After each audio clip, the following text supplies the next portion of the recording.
सभी मित्रों को राधे राधे, राम राम, नमस्कार।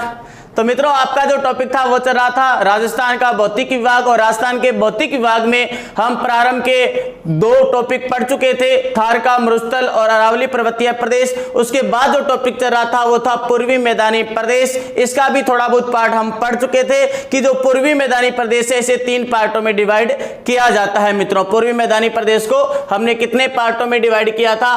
3 पार्टों में डिवाइड किया था। पहला था मित्रों इसका चंबल बेसिन, पहला पार्ट था चंबल बेसिन, और दूसरा जो पार्ट था वो रहेगा आपका बाणगंगा बनास बेसिन, बनास बाणगंगा बेसिन, और जो तीसरा पार्ट रहेगा वो रहेगा आपका माही बेसिन। यानी इस प्रकार से पूर्वी मैदानी प्रदेश को कितने पार्टों में डिवाइड किया जाता है? 3 पार्टों में। फिर हमने पढ़ा कि चंबल बेसिन की विशेषता क्या थी। तो चंबल बेसिन की जो विशेषता थी वो थी मित्रों बीहड़, जो हम पीछे की क्लास में पढ़ चुके हैं। बीहड़, चंबल के चारों ओर का जो कंदरा युक्त जो क्षेत्र था, उबड़ खाबड़ जो क्षेत्र था, उसे क्या नाम दिया था? घने जंगलों वाला क्षेत्र, उसे बीहड़ नाम दिया था। फिर आज जो टॉपिक पढ़ेंगे अब वो रहेगा आपका बनास बाणगंगा बेसिन, और इसकी विशेषता में रहेगा आपका पीडमांट का मैदान, पीडमांट का मैदान। इसके अलावा जो नेक्स्ट रहेगा वो आपका खेराड़ प्रदेश, खेराड़ प्रदेश, और तीसरा पढ़ेंगे इसमें रोही का मैदान, रोही का मैदान। तो चलिए मित्रों, आज हमें पढ़ना है बनास बाणगंगा बेसिन। तो बनास बाणगंगा बेसिन के अंदर पहले अपने लेते हैं बनास नदी। तो बनास नदी का उद्गम जो होता है वो होता है मित्रों यहां से राजसमंद से, राजसमंद, खमनोर की पहाड़ियां, खमनोर की पहाड़ियां, यहां से इस नदी का उद्गम स्थल है, यहां से उद्गम होता है। और यह नदी मित्रों आपकी राजसमंद के अंदर बहने के बाद राजसमंद से आगे निकलती है। ये नदी आपकी भीलवाड़ा, चित्तौड़गढ़ पहले, और चित्तौड़गढ़ से आगे भीलवाड़ा, और भीलवाड़ा के बाद आगे प्रवेश कर जाती है मित्रों ये अजमेर, अजमेर के बाद ये टोंक, और टोंक के बाद आगे सवाई माधोपुर, और सवाई माधोपुर में यहां पर रामेश्वरम नामक स्थान पर चंबल नदी में जाकर के मिल जाती है। कौन सी नदी में? चंबल नदी में जाकर के मिल जाती है रामेश्वरम धाम, रामेश्वरम धाम।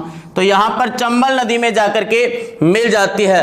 तो राजसमंद, और राजसमंद के बाद आगे जाएगी ये चित्तौड़गढ़, और चित्तौड़गढ़ के बाद जाएगी आगे ये भीलवाड़ा, चित्तौड़गढ़, भीलवाड़ा, अजमेर, टोंक और सवाई माधोपुर।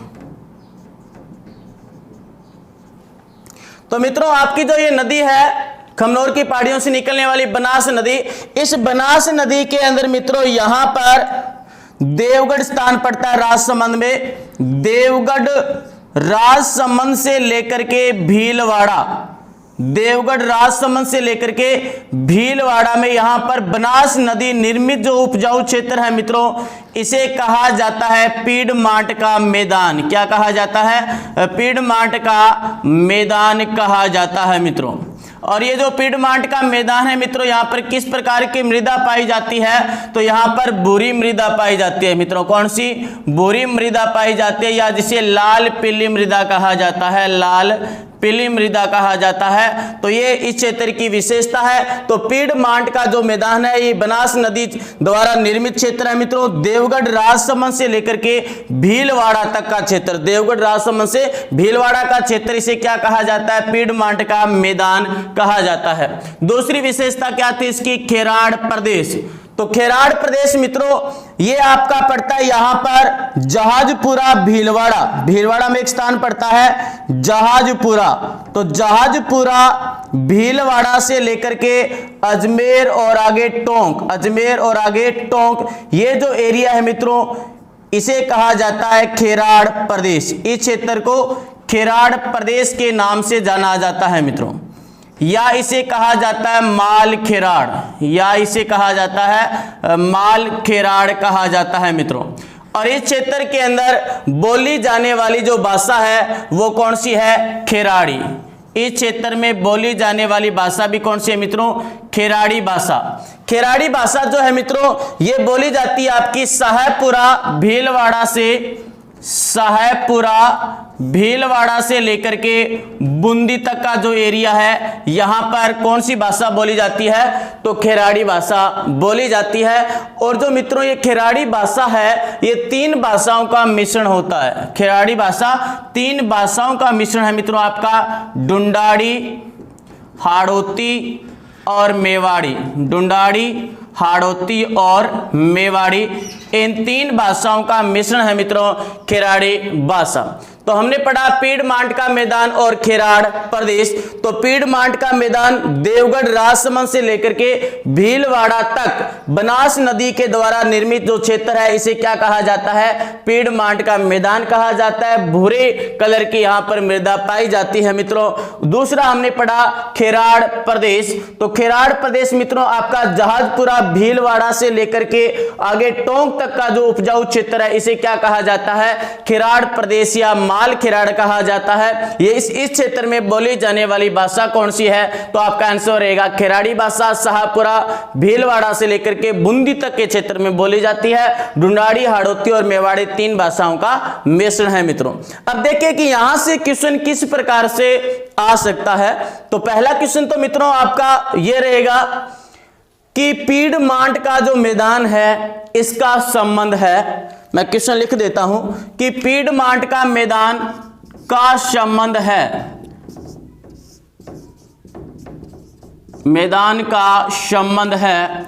आपके पास ऑप्शन है मित्रों चारों भौतिक प्रदेश, थार का मरुस्थल, अरावली पर्वतीय प्रदेश, पूर्वी मैदानी प्रदेश और हाड़ौती का पठार। ये चारों ही ऑप्शन है आपके पास। थार का मरुस्थल, अरावली पर्वतीय प्रदेश और तीसरा पूर्वी मैदानी प्रदेश और चौथा है आपके पास हाड़ौती का पठार। तो इस कंडीशन में तो आपका आंसर रहेगा पूर्वी मैदानी प्रदेश। यानी जब क्वेश्चन ये हो कि पीडमांट के मैदान का संबंध है तो अब आपका आंसर रहेगा पूर्वी मैदानी प्रदेश। लेकिन इसी क्वेश्चन को थोड़ा सा चेंज कर दिया जाए मित्रों, संबंध न पूछ करके ये पूछ लिया जाए कि पीडमांट का मैदान स्थित है, पीडमांट का मैदान स्थित है। ऑप्शन आपके पास सेम है तो अब आपका आंसर बदल जाएगा मित्रों।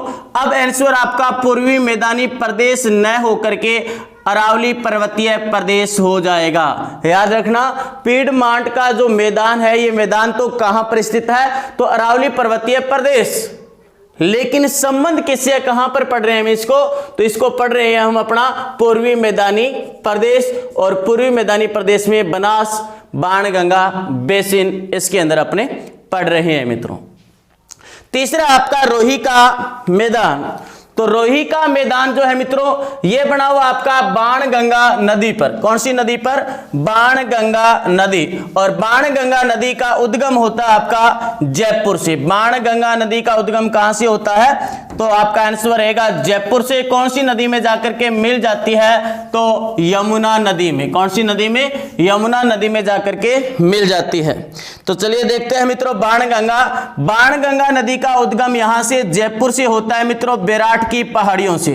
जयपुर में बेराट की पहाड़ियों से यहां से इसका उद्गम होता है। जयपुर में बहने के बाद ये नदी आगे जाती है मित्रों दौसा, और दौसा में बहने के बाद ये नदी आगे जाती है आपका भरतपुर, और भरतपुर से आगे जाकर के इधर उत्तर प्रदेश के अंदर यमुना नदी में मिल जाती है। कौन सी नदी में?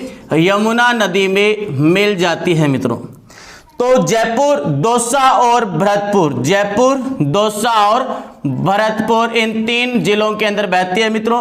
तो जयपुर से लेकर के भरतपुर तक का जो एरिया है मित्रों, जयपुर से भरतपुर तक का जो एरिया है बाणगंगा नदी और यमुना नदी, बाणगंगा नदी और यमुना नदी, इन दोनों नदियों के बीच का जो एरिया है इसे कहा जाता है मित्रों रोही का मैदान। क्या कहा जाता है? इसे रोही का मैदान कहा जाता है, या इसे रोही दोआब कहा जाता है। रोही दोआब कहा जाता है, रोही का मैदान कहा जाता है। दोआब का मतलब ये होता है मित्रों दो नदियों के बीच का क्षेत्र, दो नदियों के बीच का जो क्षेत्र होता है उसे क्या कहा जाता है, दोआब कहा जाता है। तो यहां पर ये बाण गंगा और यमुना, बाण गंगा और यमुना इन दोनों नदियों के बीच का क्षेत्र हो गया, तो इसे क्या बोलेंगे, दोआब। और कौन सा दोआब हो गया, ये रोही का दोआब, तो इसे रोही का दोआब कहा जाता है या इसे रोही का मैदान कहा जाता है मित्रों।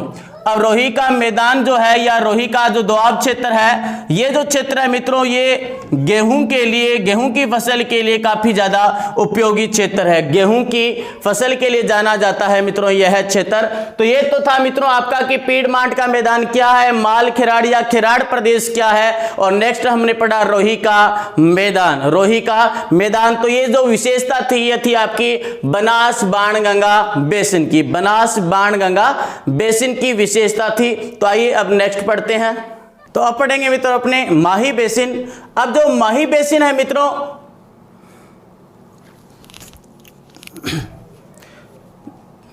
तो अब पढ़ेंगे मित्रों अपने माही बेसिन। यानी हमने पढ़ा कि पूर्वी मैदानी प्रदेश को 3 पार्टों में डिवाइड किया जाता है। चंबल बेसिन पढ़ लिया, अभी हमने बनास बाणगंगा बेसिन पढ़ लिया, तो अब कौन सा बेसिन पढ़ेंगे, माही बेसिन। माही बेसिन के अंदर मित्रों 3 बातें पढ़ेंगे अपने। एक तो 56 का मैदान, 56 का मैदान।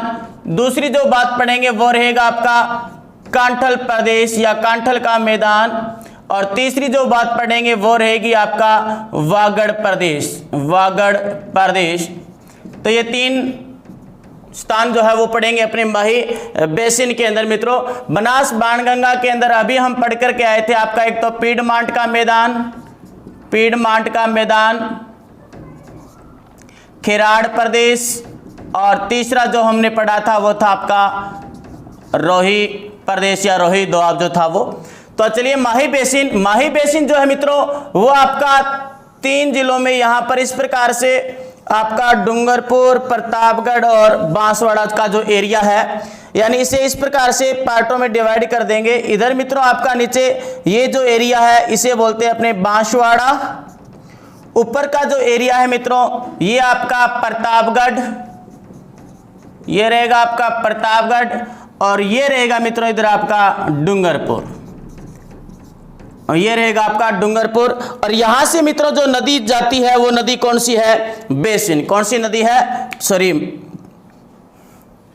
यहां से जो नदी जाती है मित्रों वह आपकी नदी माही। कौन सी नदी है मित्रों, माही नदी। तो जो माही नदी है मित्रों इसका विस्तार रहेगा यहां से इस प्रकार से यू आकृति के अंदर बहती है मित्रों। कौन सी आकृति के अंदर, यू आकृति के अंदर ये नदी बहती है, या इसको बोलते हैं कि करक रेखा 2 बार काटती है। माही नदी को जो करक रेखा है वो 2 बार काटती है। तो ये जो माही बेसिन है मित्रों, तो ये माही नदी का जो एरिया है इसे ही माही बेसिन के नाम से जाना जाता है। 3 जिलों के अंदर डिवाइड किया हमने इसे, डूंगरपुर, प्रतापगढ़ और बांसवाड़ा। तो पहला आपका 56 का मैदान, 56 का मैदान। तो मित्रों 56 का मैदान जो है ये आपका इधर प्रतापगढ़ और बांसवाड़ा, प्रतापगढ़ और बांसवाड़ा के अंदर जो क्षेत्र है इसे कहा जाता है मित्रों 56 का मैदान। ये 56 गांवों का समूह है या नदी नालों का समूह है मित्रों। यानी 56 का मैदान पूछ लिया जाए तो ये 56 ग्रामों या नदी नालों का समूह है, नदी नालों का जो समूह है इसे कहा जाता है मित्रों 56 का मैदान। यानी 56 गांवों का समूह है या नदी नालों का जो क्षेत्र है इसे क्या कहा जाता है, संयुक्त रूप से 56 का मैदान कहा जाता है। 56 के मैदान का विस्तार पूछ लिया जाए तो प्रतापगढ़ और बांसवाड़ा, प्रतापगढ़ और बांसवाड़ा के अंदर विस्तार है मित्रों इसका। इसके बाद दूसरा है आपका कांठल का मैदान। तो कांठल का मैदान मित्रों यहां पर प्रतापगढ़ के अंदर यहां पर इस प्रकार से इस नदी के किनारे एक मैदान का निर्माण हो जाता है और इसी मैदान को ही कहा जाता है मित्रों कांठल का मैदान। क्या कहा जाता है इसे मित्रों, कांठल का मैदान कहा जाता है। तो कांठल का मैदान कौन से क्षेत्र में है, तो ये पूरा का पूरा आपका प्रतापगढ़ में। कहां पर है ये, प्रतापगढ़ के अंदर है मित्रों। तीसरा आपका वागड़ प्रदेश। तो वागड़ प्रदेश किसे कहा जाता है, तो मित्रों इधर डूंगरपुर और बांसवाड़ा, डूंगरपुर और बांसवाड़ा के अंदर जो ये अविखंडित पहाड़ियां हैं मित्रों, जो विखंडित पहाड़ियां हैं, इन्हीं विखंडित पहाड़ियों वाले क्षेत्र को ही कहा जाता है वागड़ प्रदेश। क्या कहा जाता है इसे? वागड़ प्रदेश कहा जाता है। तो वागड़ प्रदेश के अंतर्गत कौन कौन से जिले आ गए मित्रों? तो वागड़ प्रदेश के अंदर आपका डूंगरपुर और बांसवाड़ा, वागड़ प्रदेश यानी डूंगरपुर और बांसवाड़ा। जबकि कांठल प्रदेश का पूछ लिया जाए तो कांठल प्रदेश में केवल और केवल प्रतापगढ़ ही आएगा, और 56 का मैदान पूछ लिया जाए तो प्रतापगढ़ और बांसवाड़ा, प्रतापगढ़ और बांसवाड़ा आएगा मित्रों। तो ये हो गया आपका 56 का मैदान। ये जो एरिया है इसे कहा जाता है 56 का मैदान। 56 गांवों का समूह या नदी नालों का जो समूह है इसे कहा जाता है मित्रों 56 का मैदान। कांठल प्रदेश, ये जो प्रतापगढ़ के अंदर इस नदी के किनारे यहाँ पर जो मित्रों मैदान बनता है इसे कहा जाता है कांठल का मैदान या कांठल क्षेत्र के नाम से भी जाना जाता है। और तीसरा क्षेत्र था आपका वागड़ प्रदेश। तो डूंगरपुर और बांसवाड़ा में माही नदी के और दोनों ओर यहाँ पर जो विखंडित पहाड़ियां हैं, इन्हीं विखंडित पहाड़ियों वाले एरिया को कहा जाता है वागड़ प्रदेश कहा जाता है। वागड़ प्रदेश डूंगरपुर और बांसवाड़ा इन दोनों के अंदर है मित्रों।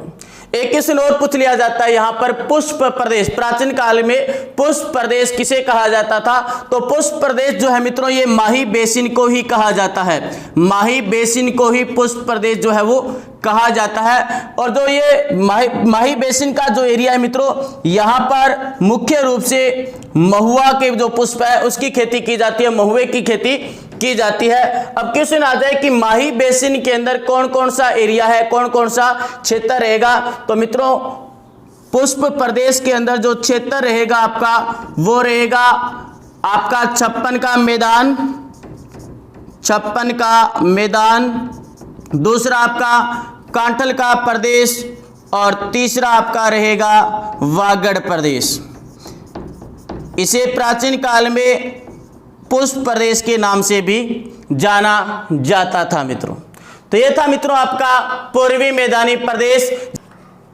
तो अब पढ़ेंगे मित्रों अपने दक्षिणी पूर्वी पठारी प्रदेश।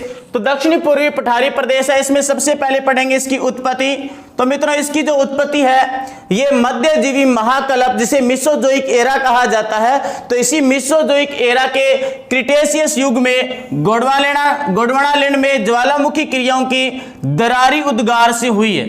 यानी मध्यजीवी महाकल्प जिसे तो कहा जाता है मेसोजोइक एरा, और इसी मेसोजोइक एरा के क्रिटेशियस युग में गोंडवाना लैंड के अंदर ज्वालामुखी क्रियाओं के दरारी उद्गार से, जब ज्वालामुखी क्रियाएं हुई तो उस समय वहां पर काफी दरारें उत्पन्न हुई और इन्हीं दरारों से उद्गार हुआ और उससे उत्पत्ति होती है दक्षिणी पूर्वी पठारी प्रदेश। यानी दरारी उद्गार का मतलब मित्रों कि यहाँ का जो ये क्षेत्र है, ये जब यहाँ पर ज्वालामुखी उद्गार हुआ तो यहाँ पर दरारी उद्गार से जब यहाँ पर विस्फोट हुआ तो इस प्रकार से दरारें बनी मित्रों।